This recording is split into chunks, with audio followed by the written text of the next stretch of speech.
We were meant for unbroken circles, not for cycles of brokenness.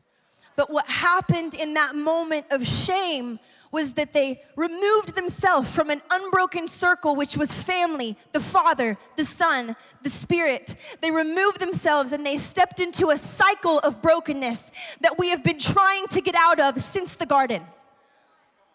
And so when I think of the question, why worship?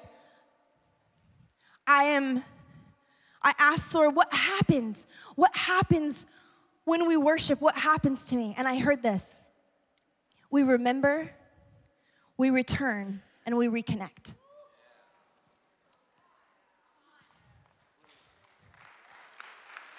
Yeah, thank you.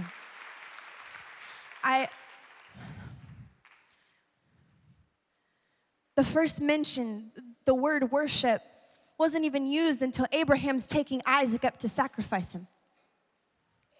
It was after the fall that worship was even mentioned, which is kind of wild. And I know that in the Old Testament, now we're like, it's been paid for. The sacrifice once and for all has been paid. But in that moment, a blood sacrifice was still required. And I think the idea of worship as we know it now, I do think that it's beautiful. I think this is stunning. I think it's changing the world. I feel so overjoyed to be a part of it. But I think that the practice of worship as we know it has come from this trying to return. We're always trying to get back, because after the garden, it was like there was this need to have a practice that would cause us to remember, to return, and to reconnect. I think that worship in the garden, intimacy.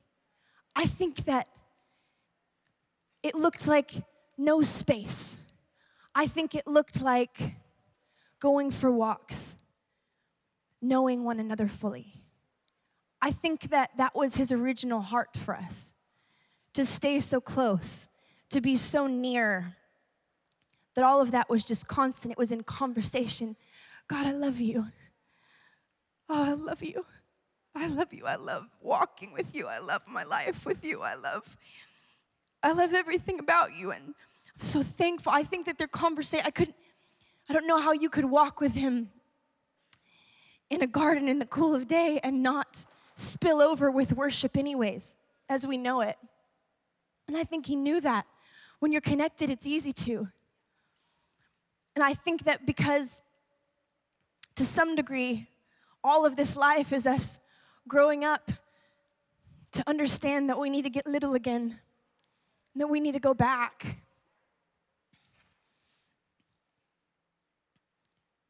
So in worship, when we are in worship, even just in corporate worship, we're all together.